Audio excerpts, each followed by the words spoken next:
Siang hari ini, silakan Ibu.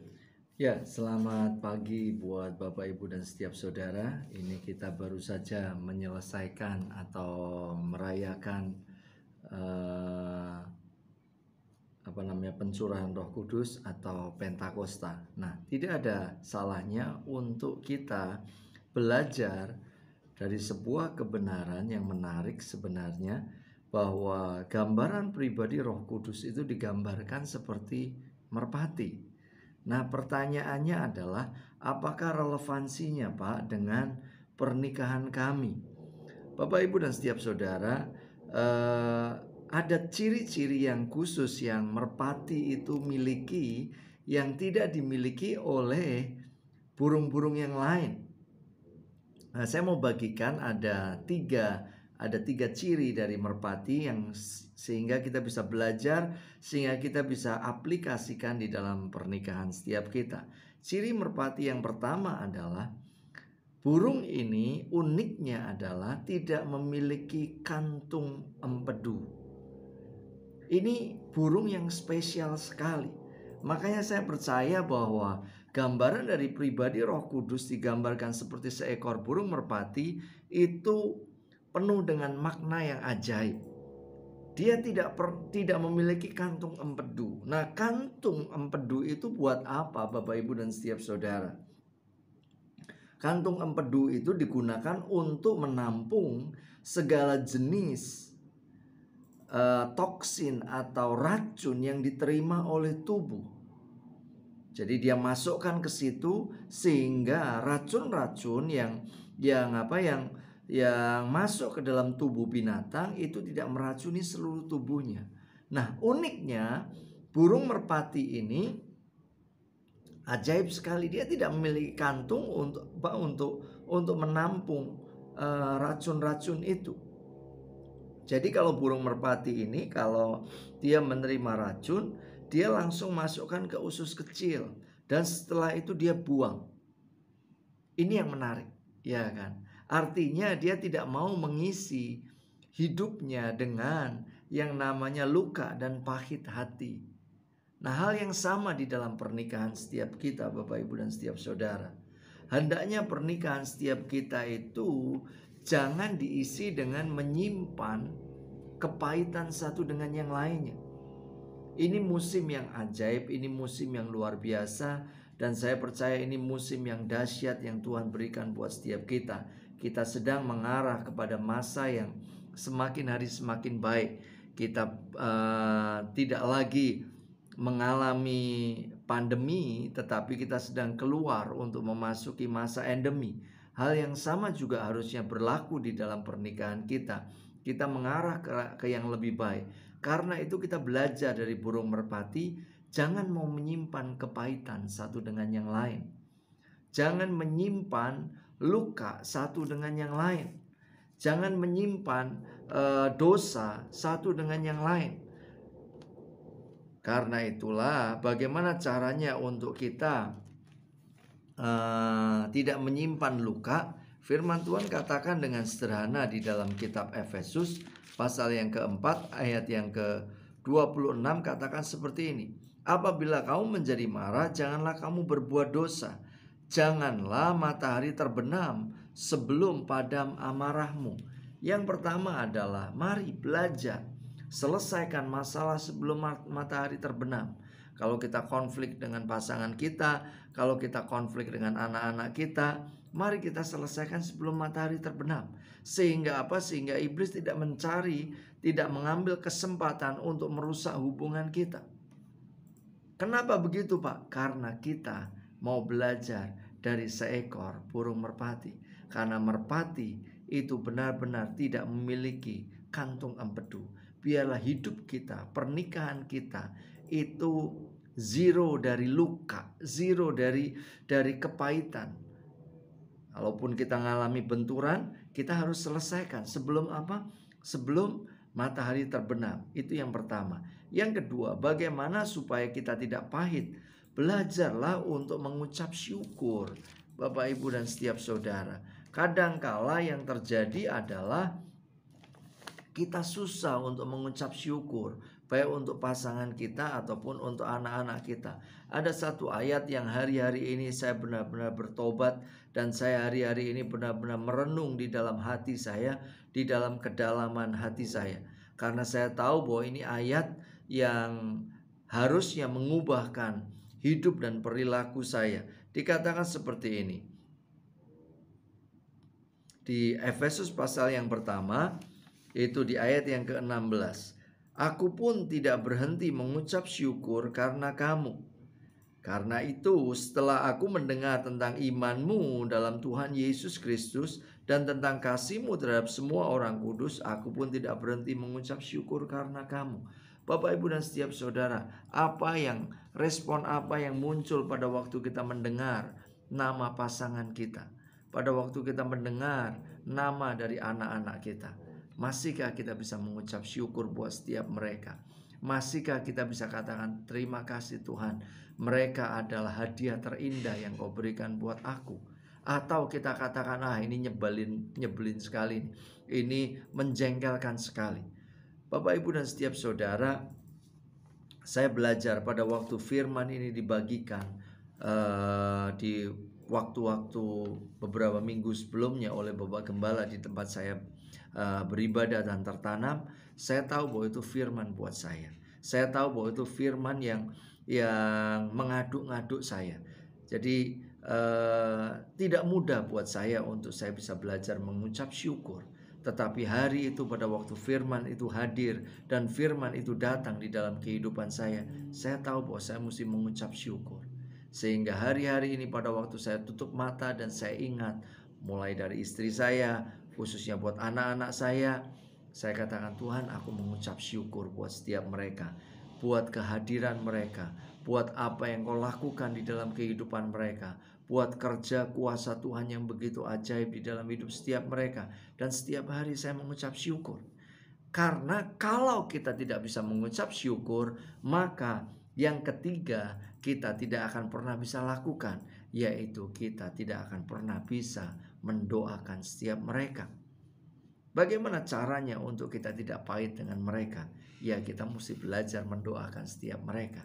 Tetapi sebelum kita bisa mendoakan setiap mereka, seperti yang Rasul Paulus ajarkan adalah kita mesti belajar mengucap syukur. Pasangan kita punya kelebihan, anak-anak kita punya kelebihan. Karena itu mengucap syukur dan jangan bandingkan dengan yang lain. Karena tidak akan pernah ada ujung pangkalnya. Yang ada adalah iritasi di dalam hati kita. Kadangkala saya sebelum saya mendapatkan firman ini dan sebelum saya bertobat dari apa yang Tuhan sampaikan, yaitu mengucap syukur, kadangkala saya nggak bisa mengucap syukur buat apa yang Tuhan lakukan di dalam hidup anak-anak saya. Dan itu membuat isinya jengkel saja dengan mereka. Tidak pernah puas dengan mereka dan selalu ujungnya mencari hal-hal yang buruk di dalam hidup mereka. Gatel kalau nggak memarahi mereka itu. Nah, tetapi pada waktu firman itu datang di dalam hidup saya, akhirnya saya katakan, wah, nggak bisa ini. Kalau saya terus-terusan kayak gini, saya tidak akan pernah punya hubungan yang lekat dengan mereka. Saya akan membuat mereka stres, saya akan membuat mereka tertekan, dan ujungnya saya tidak bisa mendoakan setiap mereka. Saya tidak akan pernah bisa melihat bahwa Tuhan bisa campur tangan di dalam kehidupan setiap mereka. Yang ketiga adalah bagaimana caranya untuk kita tidak pahit. Bapak, Ibu, dan setiap saudara, doakan mereka. Doakan setiap mereka. Supaya apa? Supaya mereka menggenapkan panggilan Tuhan yang Tuhan taruh di dalam hidup setiap mereka. Bapak, Ibu, dan setiap saudara, kita punya pasangan dan kita punya anak-anak yang Tuhan ciptakan mereka dengan spesial. Dan saya percaya bahwa di dalam kehidupan mereka ada sebuah calling, ada sebuah panggilan yang luar biasa yang Tuhan taruh. Karena itulah kita mesti berdoa, kita mesti berseru buat setiap mereka. Sehingga apa? Sehingga mata hati rohani mereka terbuka, sehingga mereka bisa mengerti bahwa oh ya, aku ini pribadi yang dikasihi sama Tuhan, dan aku ini pribadi yang punya destiny yang besar di dalam kehidupanku. Kita mesti berdoa buat setiap mereka, untuk setiap mereka boleh mengerti bahwa Tuhan itu tidak pernah meninggalkan setiap mereka. Bahwa ada kuasa tak terbatas yang menyertai setiap mereka. Kuasa yang digunakan untuk membangkitkan Yesus dari antara orang mati dan mendudukkan di sebelah kanan di sorga. Itu kuasa yang bekerja di dalam hidup pasangan kita dan anak-anak kita. Karena itulah kita mesti doakan itu. Karena itulah kita mesti mengucap syukur. Karena itu kita mesti melepaskan blessing yang ajaib buat setiap mereka. Dan kita mesti berdoa, kuatkan setiap mereka. Salah satu yang saya senang hari-hari ini adalah khususnya di anak kedua saya. Jadi dia sempat mengalami tekanan yang disebut hari-hari ini stres, Bapak, Ibu, dan setiap saudara. Dan pada waktu kemarin 2 hari yang lalu, pada waktu kita makan, lalu hari itu saya cerita bagaimana Tuhan menjamah, Tuhan melawat camp anak muda yang ada di Kaliurang. Bagaimana pada waktu firman disampaikan, saya sampaikan kepada anak-anak muda bahwa kok sepertinya ada cukup banyak orang-orang yang mengalami masa tidak pernah merasa dicintai. Bahkan engkau tertekan, ingin mati rasanya. Dan ternyata yang meresponi itu cukup banyak. Saya sempat kaget juga, berapa banyak yang pada waktu itu saya tanya, berapa banyak yang mau mencoba bunuh diri. Ternyata yang meletakkan tangan kiri di depan dadanya itu cukup banyak. Sepertinya lebih dari 10 orang. Dan itu mengagetkan. Dan itu saya cerita kepada anak saya, dan anak saya cerita, wah, saya juga beberapa waktu kemarin mengalami stres, ya kan. Lalu sekarang saya tanya, oh sekarang sudah mendingan, sudah better. Kenapa? Karena dia mengikuti ada satu hal dan itu membuat dia tertekan, dan akhirnya kita katakan udahlah, itu tidak usah ikut lagi, ikut yang kamu mau, pilih aja yang mana. Nah, itu melepaskan tekanan. Daripada saya paksa, daripada saya terus tuntut dia, lebih baik saya berdoa buat dia. Sehingga apa? Sehingga dia mengalami kuasa tak terbatas, dan akhirnya dia dilepaskan dari tekanan-tekanan itu. Kita mesti berdoa buat pasangan dan anak-anak kita. Untuk apa? Untuk setiap mereka mengalami kasih yang tanpa batas. Betapa lebar, panjang, tinggi, luasnya kasih Kristus yang bekerja di dalam hidup setiap mereka, dan mereka mengalami secara pribadi. Itu hal pertama yang kita belajar dari yang namanya merpati. Merpati itu tidak pernah ingkar janji. Kenapa? Karena dia tidak memiliki kantung empedu. Biarlah kita menjadi pasangan, menjadi orang tua yang tidak menyimpan kepahitan buat pasangan kita, bahkan buat anak-anak kita. Yang kedua adalah merpati. Kenapa saya sebut tidak pernah ingkar janji adalah merpati itu benar-benar setia. Kalau dulu saya SD, SMP, saya suka main di rumah tetangga yang mereka suka bermain dengan burung merpati. Jadi, dan yang menarik adalah burung merpati itu tidak pernah ganti pasangan, Bapak, Ibu, dan setiap saudara. Ya kan, tidak pernah terpikir sedikit pun untuk lihat pasangan sebelah dan katakan, wih pasangannya bagus ya, aku mau ganti aja. Wah, bosen ya, pasanganku putih, aku mau ganti yang berwarna-warna. Itu tidak pernah. Hal yang sama harusnya itu juga berlaku di dalam kehidupan kita. 2 Timotius pasal yang kedua ayat 13 dikatakan seperti ini. 2 2 Timotius pasal yang kedua ayat yang ke-13. Jika kita tidak setia, dia tetap setia, karena dia tidak dapat menyangkal dirinya. Saya yakin dan percaya kenapa Roh Kudus itu digambarkan dengan pribadi merpati, burung merpati adalah kenapa? Karena dia setia. Hal yang sama juga, hendaknya setiap kita juga setia dengan pasangan kita. Hal pertama pada waktu kami mengkonseling orang-orang yang mau menikah adalah buang sebuah kosakata yang namanya perceraian. Buang di dalam kosakata kita yaitu perceraian. Kenapa? Karena itu penting. Kenapa? Karena kita ini setia. Harusnya kita setia. Kita belajar dari pribadi Tuhan, yaitu dia setia atas setiap kita. Karena itu hendaknya kita ini setia dengan pasangan kita. Pertanyaannya, Pak, lalu bagaimana caranya untuk kami bisa setia dengan pasangan? Yang pertama adalah jangan bandingkan pasangan kita. Jangan bandingkan anak-anak kita dengan yang lainnya. Kalau kita mau setia, jangan bandingkan. Kalau kita membandingkan, maka kita akan memberi ruang untuk ketidaksetiaan itu masuk di dalam hati kita. Lihat kelebihannya, mengucap syukur buat kelebihannya, terus perkatakan buat kelebihannya. Tidak perlu terus-menerus bandingkan. Kenapa kamu tidak seperti istri tetangga? Ya pasti berbeda. Dulu pada waktu kita mengambil dia sebagai istri kita yang sah dan satu-satunya, kita selalu lihatnya yang terbaik. Kita selalu lihatnya yang positif. Tapi kenapa di dalam berjalannya waktu kita lihatnya yang negatif? Ini waktunya kita berhenti. Jangan banding-bandingkan pasangan kita ataupun anak-anak kita dengan orang lain. Yang kedua adalah kasihlah pasangan kita tanpa syarat. Kitab Efesus pasal yang kelima ayat yang ke-22 sampai selesai itu menceritakan bahwa kasih adalah dasar dari suami istri. Kasihlah pasangan kita. Nah, acap kali yang terjadi adalah kenapa kok kita gagal mengasihi pasangan kita dengan tanpa syarat? Karena kita tidak pernah mengalami dan tidak pernah menikmati kasih tanpa syarat dari Tuhan. Ini yang berbahaya Bapak Ibu dan setiap saudara. Tuhan itu setia. Bagaimana kita bisa belajar setia kepada pasangan? Nikmatilah kesetiaan Tuhan di dalam hidup setiap kita.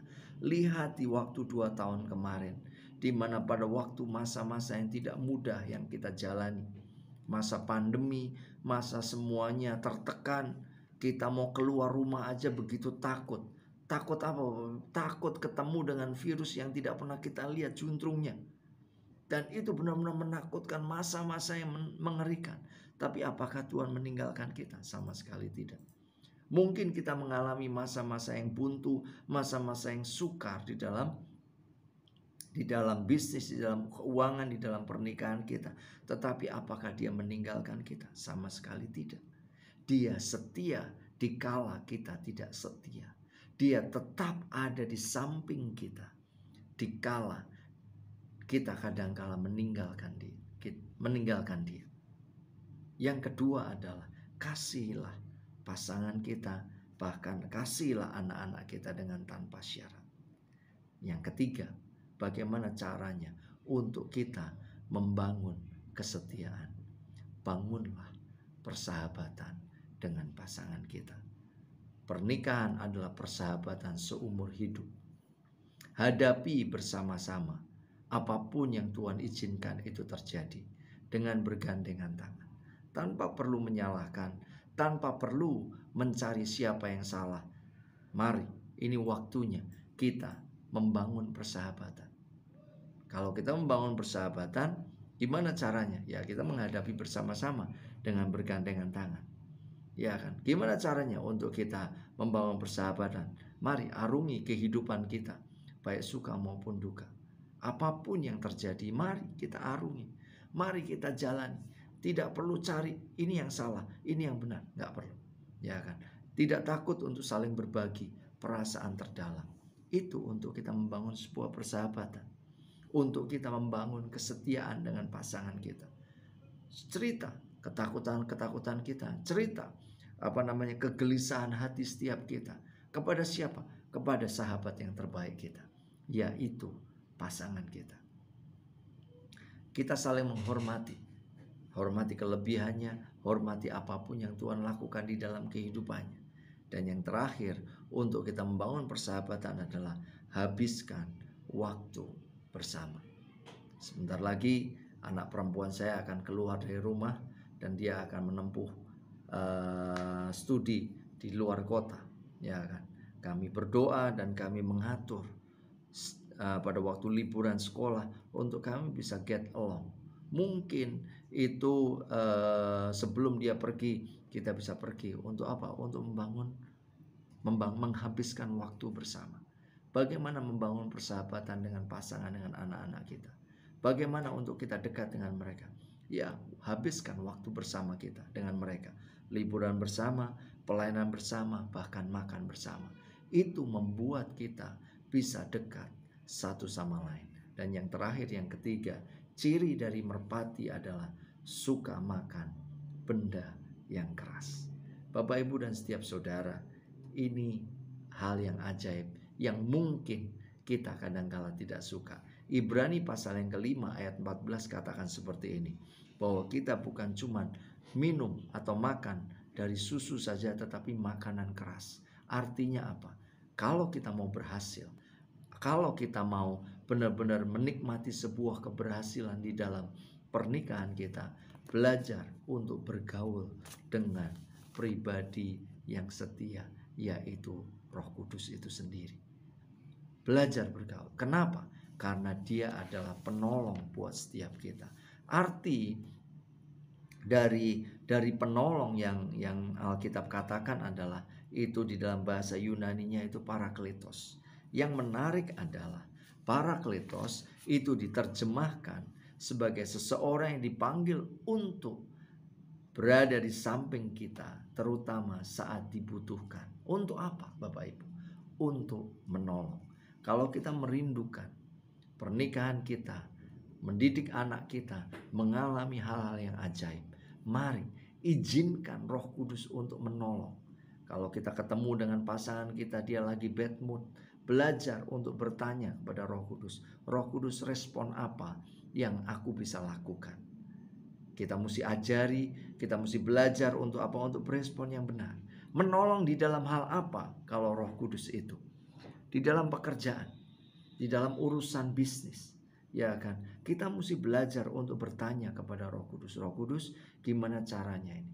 Ini hari-hari yang masih di dalam proses pemulihan keuangan dan pemulihan usaha. Karena hari-hari ini kita belum dibuka bahwa kita memasuki endemi, tetapi ini proses mengarah ke sana.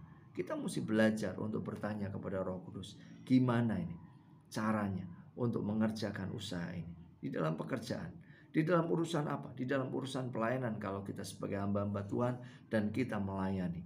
Di dalam urusan apa lagi? Di dalam urusan rumah tangga, di dalam membangun hubungan dengan anak-anak, di dalam membangun hubungan dengan pasangan kita.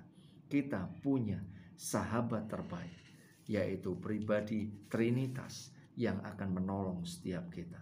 Praktisnya bagaimana untuk kita bisa dipimpin oleh pribadi ketiga ini? Yang pertama adalah selalu mengizinkan untuk apa? Untuk Roh Kudus itu memimpin hidup setiap kita. Belajar untuk kita rela hati untuk dipimpin oleh Roh Kudus, itu yang pertama. Yang kedua adalah, ini yang terakhir, selalu bertanya apapun yang akan kita lakukan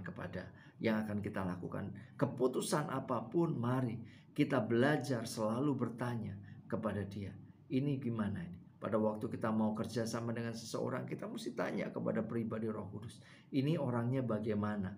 Ini bodong atau tidak? Ini bohong atau tidak? Karena Roh Kudus itu pribadi yang mengerti dan siap menolong setiap kita. Merpati tidak pernah ingkar janji. Itulah yang harus kita alami hari-hari ini. Mari Bapak, Ibu, dan setiap saudara, kita alami keajaibannya. Jangan izinkan kepahitan itu ada di dalam hidup setiap kita. Yang kedua, belajarlah setia. Yang ketiga, belajarlah bergaul dengan pribadi ketiga, yaitu Roh Kudus yang begitu ajaib. Semoga menjadi berkat. Tuhan Yesus memberkati.